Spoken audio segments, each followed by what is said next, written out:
Cuando hablamos de abuso también hablamos de actos de irresponsabilidad, egoísmo y tal vez hasta maldad, diría yo, porque si una persona sabe que tiene una enfermedad infecto-contagiosa y no le comunica a la otra persona, entonces eso también es una forma de abuso, irresponsabilidad y maldad, Francisco. Por supuesto, porque estamos hablando que los derechos básicos del ser humano, el derecho a la vida y el otro es el derecho a la salud. Si una persona que sabe que tiene una infección de transmisión sexual y le transmite a otra persona sin avisarle, y en este caso se da muchísimo en el ambiente familiar de hombres hacia mujeres, o se da con personas de cualquier orientación sexual, están atentando contra la vida y la salud de las otras personas.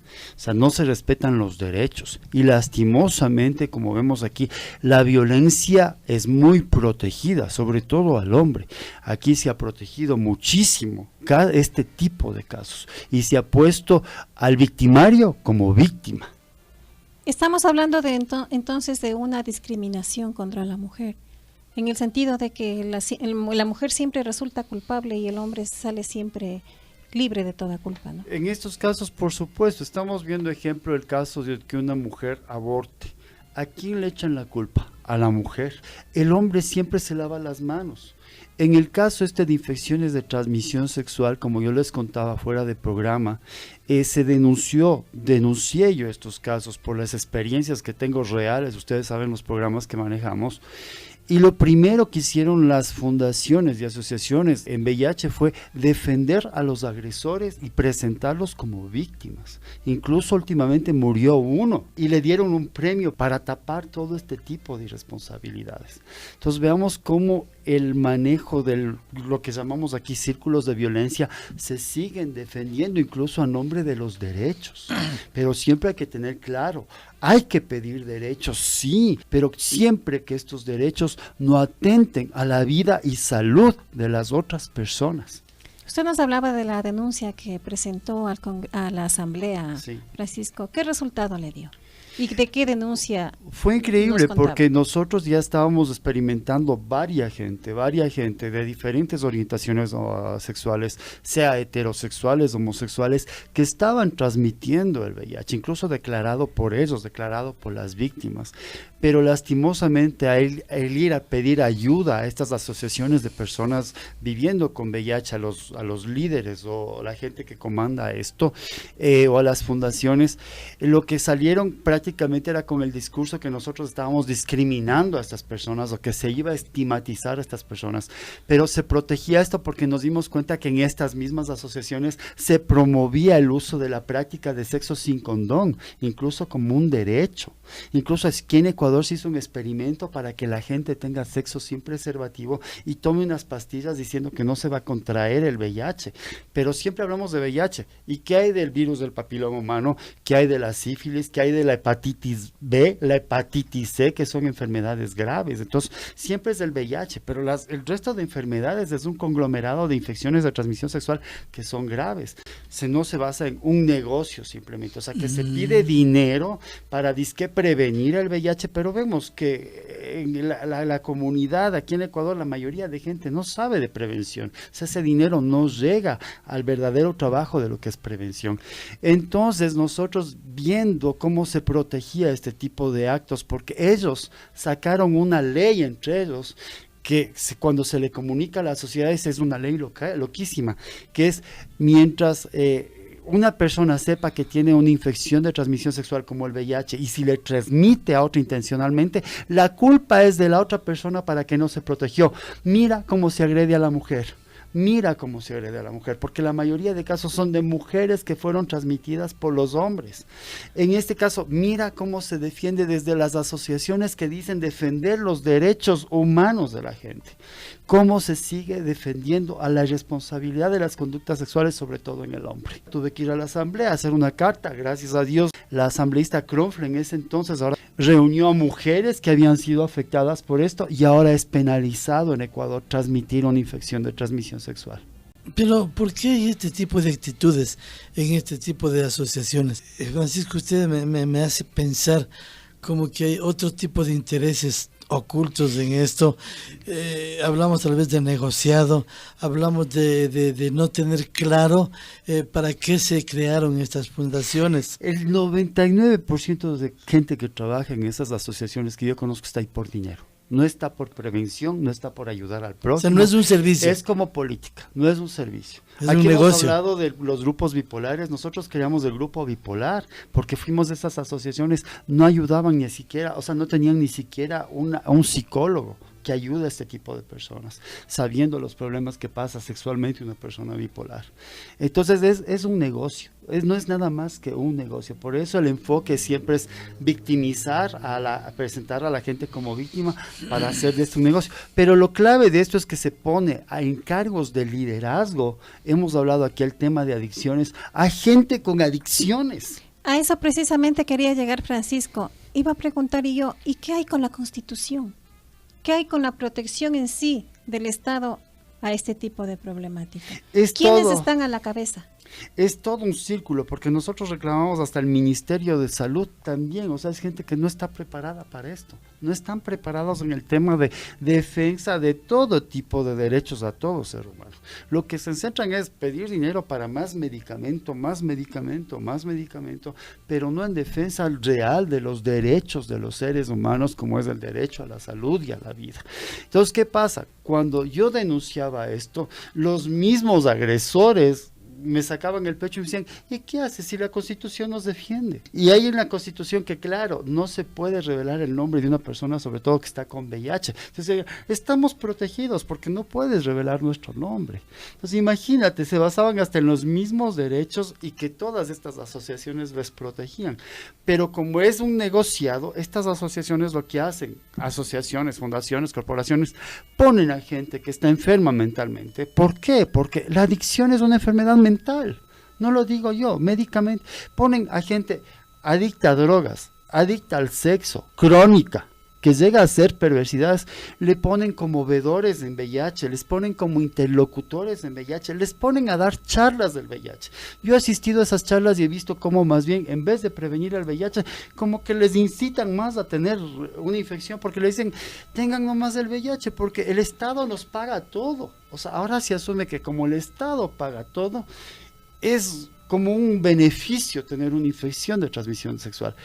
Solo para que veas la locura que se hablan en estas organizaciones, porque nosotros teníamos un grupo que se llamaba VIH Anónimos, cuando teníamos un centro de ayuda en línea espiritual y humanística.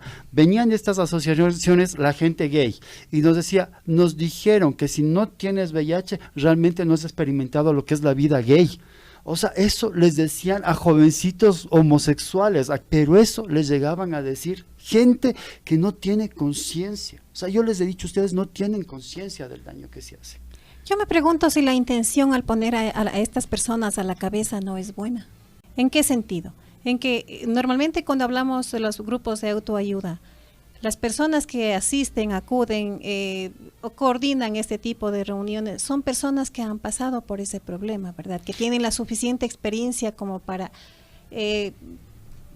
dar a conocer su experiencia, sus testimonios e identificarse con quienes asisten. ¿No será esa tal vez la intención al poner a aquellas personas a la cabeza? En los grupos de la autoayuda, principal causa de que estos grupos de autoayuda salgan adelante, primero es que nos identificamos con el dolor de la gente, porque nosotros hemos pasado ese dolor.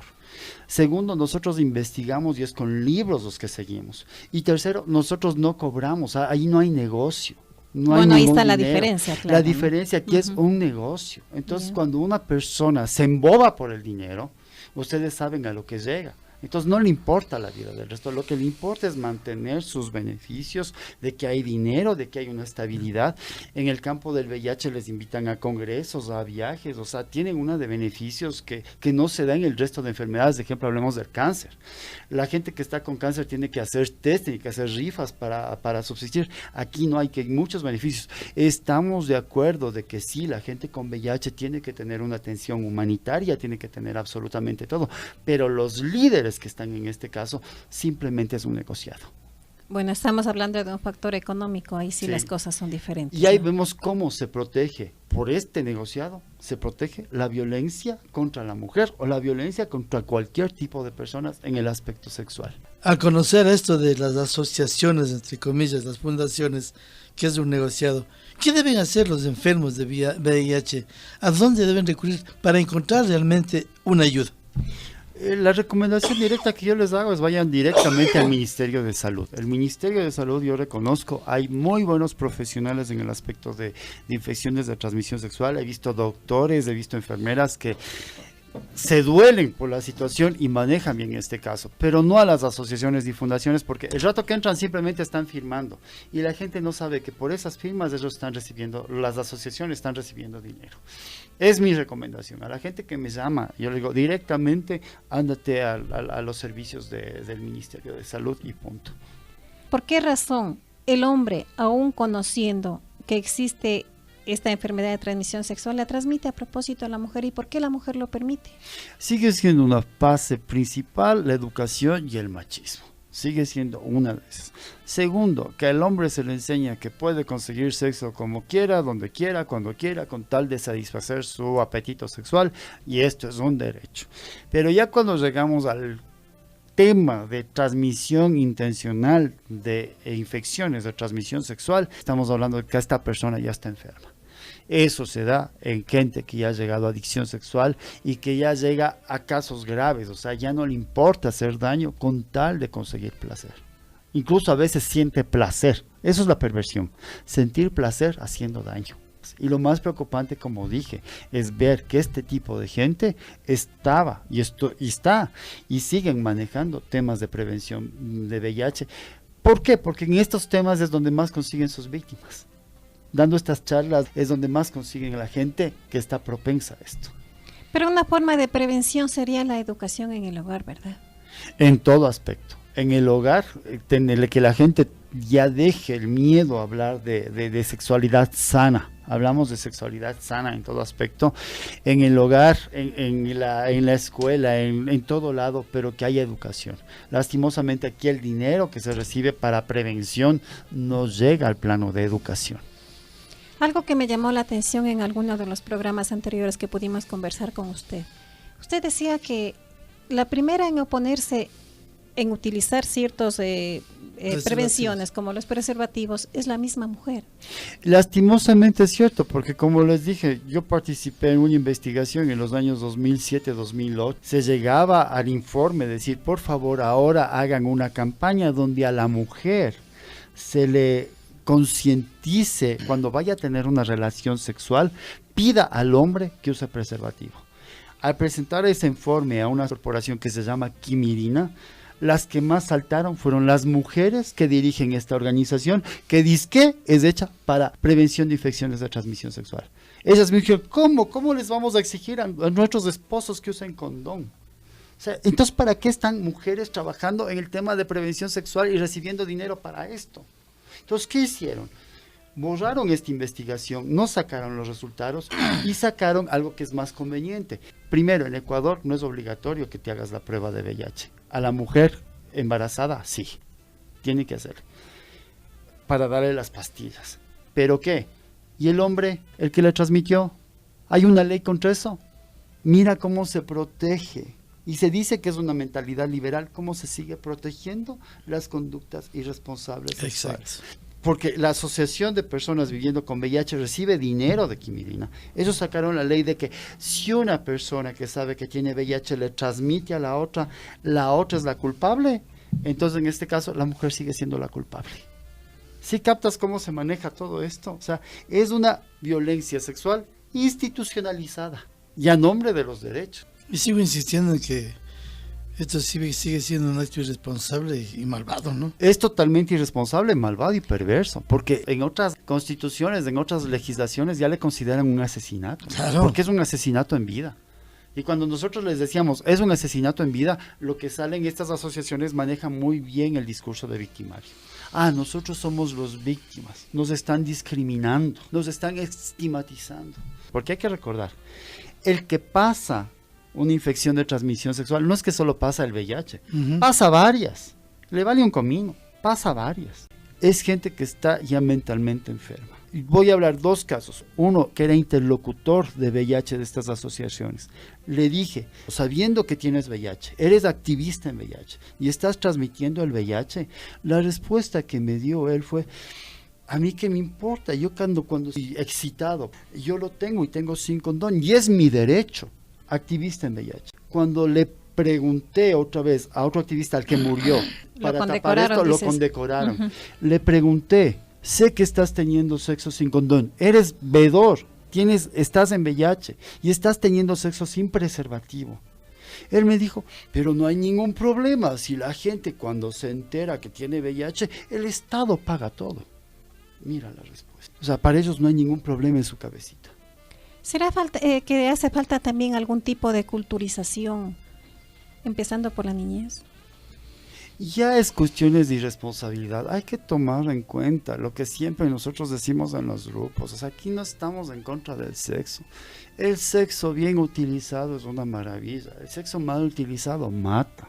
Y recientemente llegó a nuestro grupo una persona que había pasado por estas cuestiones y dice, no, sí, el sexo con amor y todo es celestial, pero el sexo mal utilizado, se llega a estos casos, pasa a ser infernal.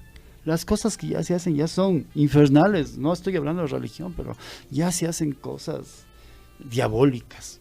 Lamentablemente se conoce de este sexo maravilloso y sano, como tú mencionas, Francisco, pero no se conoce de ese sexo malvado, de ese sexo que transmite enfermedades. Y a esa culturización es a la que me refiero.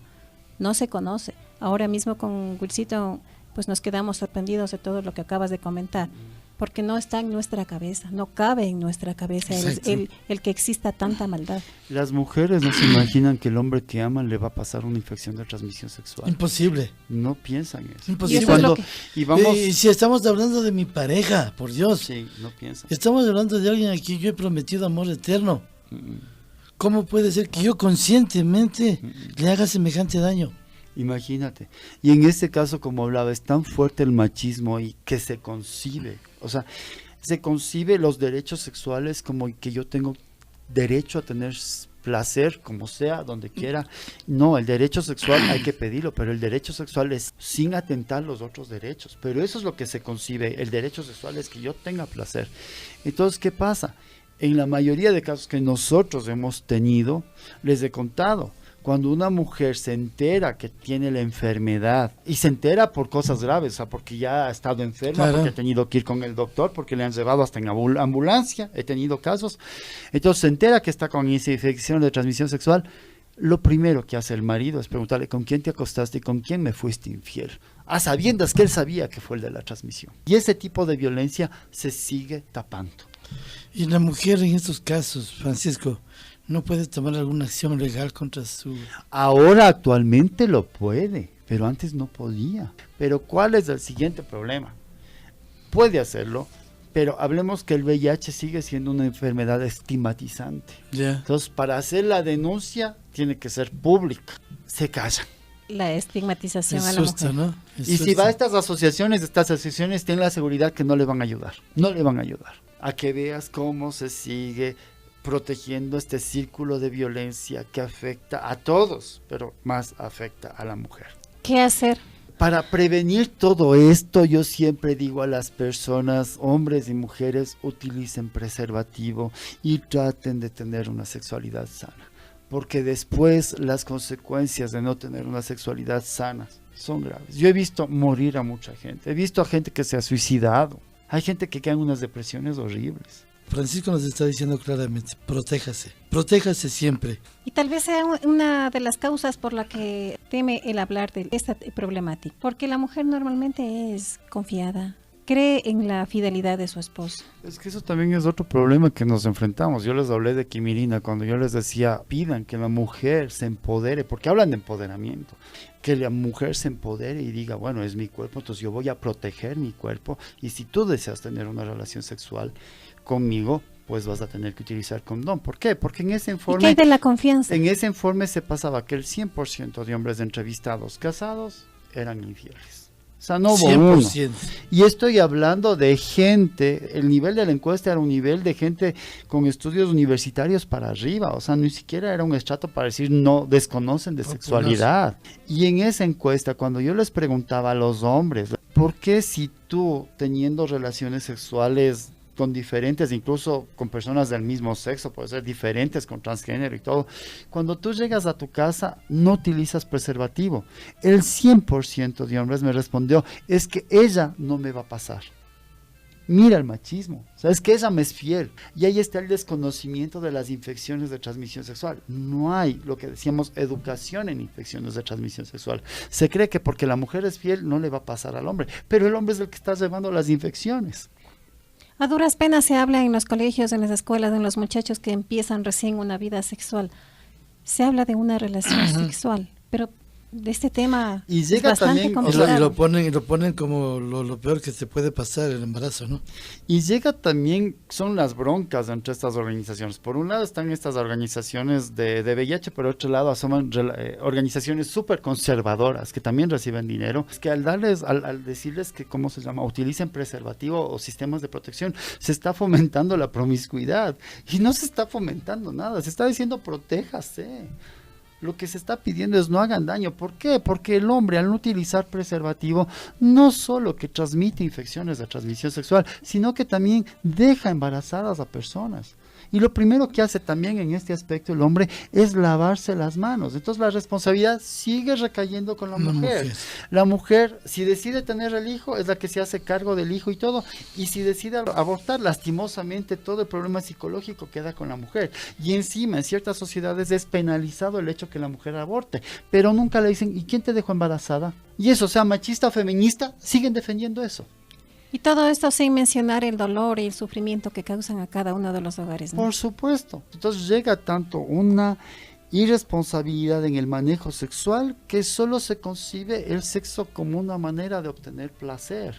Está bien, el sexo es placentero sanamente y de mutuo acuerdo, pero ya cuando haces este tipo de acciones hay cosas graves que atentan a la vida, porque también un aborto es un atentado a la vida. Ustedes como grupo de autoayuda, ¿qué medidas han tomado al respecto, aparte de la denuncia que nos mencionaste, Francisco? Despertar a la gente. La gente llega súper dormida. Si la gente concibe que transmitir este tipo de infecciones es un derecho, en el grupo, al verse con gente que ha sido infectada, que ha pasado por todos los dolores que tiene eso, recién comienzan a darse cuenta del daño que han hecho.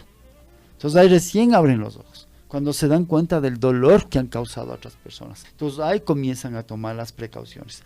En el caso de adictos al sexo, lo primero que le decimos nosotros es, anda, hazte todas las pruebas habidas y por haber de todas las infecciones de transmisión sexual para que tomes... No como requisito. No como requisito, pero se le dice porque ya toma conciencia de que él puede estar transmitiendo. Porque hay mucha gente adicta al sexo que nunca se ha hecho las pruebas.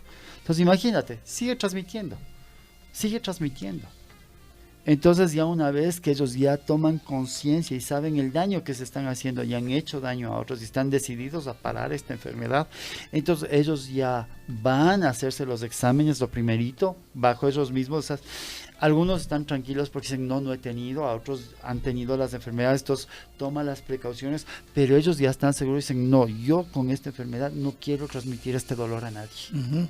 A propósito de los grupos de autoayuda, yo sé que la forma de llegar a la gente es la atracción, sí, con su testimonio, su ejemplo. Pero en estos casos, particularmente en este caso que es muy poco tratado, no, tal vez valdría la pena que se haga a través de la promoción. En este caso, supongamos, yo tengo aparte una página web que se llama País Canela y en esto están las denuncias y todo este tipo para que la gente concientice. Una y página también, que podemos dar a conocer, sí, ¿no? País Canela. Entonces, la gente, hay un blog entero de prevención de infecciones de transmisión sexual. Hay un blog entero que me he dedicado a hacerle para que la gente conozca de las infecciones de transmisión sexual, conozca los efectos de estas transmisiones, conozca, porque algunos creen, ejemplo, en el caso del VIH, no, yo me enfermo de VIH y me dan las pastillitas. Sí, pero las pastillitas tienen efectos secundarios y son efectos súper graves en muchas personas. Incluso algunas personas no pueden tomar estas pastillas porque tienen ya enfermedades. Entonces, no es que te dan la pastillita, Toda pastilla ustedes saben que tiene unos efectos secundarios, ¿sabes? Entonces la gente ya leyendo está consciente. Creo que la mayoría de mis lectores están conscientes que tienen que utilizar siempre preservativo. La mayoría. Es que no es cuestión de una pastillita, ¿no? No. Esto no es de cambiar una vida. Exactamente. Es cuestión de salvar una vida. Y ese es el enfoque que nosotros tenemos en los grupos. Los grupos es, bueno, si estás tomando pastillas bien, pero necesitas sanar tu parte mental, necesitas sanar tu parte espiritual, porque muchos llegan con traumas, llegan con muchos problemas, entonces necesitamos sanar eso, necesitas perdonar, porque esto de la transmisión de infección de transmisiones sexuales intencionales es gente que no ha perdonado. Es gente que tiene rencores y cree que al vengarse con una inocente está haciendo su parte de vengarse contra la otra persona que es la parte del perdón. Perdona. Continúa la cadena entonces. Continúa la cadena. A mí me han dicho gente, es que así como me transmitieron, yo voy a transmitir. Oye, tranquilízate. ¿Qué culpa tiene la otra gente de este problema? Entonces, aplica el perdón, todo un rompecabezas que se le va armando. Tu parte corporal, tu parte de respeto a ti mismo, de amor a ti mismo. Una vez que tienes amor a ti mismo, comienzas a tener amor a los demás, amor al prójimo. Entonces ya no le haces daño, ya no te haces daño a ti mismo. Hay suficiente amor a sí mismo en el momento en que hombres, no todos, pero hombres asisten a ese tipo de centros nocturnos, obtienen el sexo por dinero. Eso no es amor a uno mismo, eso es comprar amor. Yo me acuerdo siempre una frase de un amigo que trabajaba en VIH y me decía, Francisco, yo tengo 20 amigos, de los cuales los 19 están con VIH. Me decía, ¿y por qué no tengo VIH yo? Porque yo me amo a mí mismo. Se ama a sí mismo, se ama a su pareja y también ama a sus hijos, porque hasta los hijos pueden resultar contagiados. Es que claro, cuando un hombre está con VIH y le transmite a una mujer y también le deja embarazada, y no solo le transmite VIH, le transmite herpes, le transmite un montón de enfermedades más. Entonces no es que solo es el VIH, son otras enfermedades también las que van en el paquete. Francisco, muchísimas gracias. ¿Algo más que tenga que decirnos? Solo aclarar también el problema de las infecciones de transmisión sexual también van relacionadas con el uso de alcohol. El hombre llega borracho, después en las borracheras ha tenido relaciones sexuales o algo, y llega a su casa y llega la violencia sexual contra la mujer, o sea, quiere tener obligatoriamente sexo. Y ahí sí la mujer aguanta por los hijos o porque ya hay codependencia, o está muy relacionada con el consumo de drogas y alcohol. Y muy justificado con sus lagunas mentales, ¿no? Por supuesto.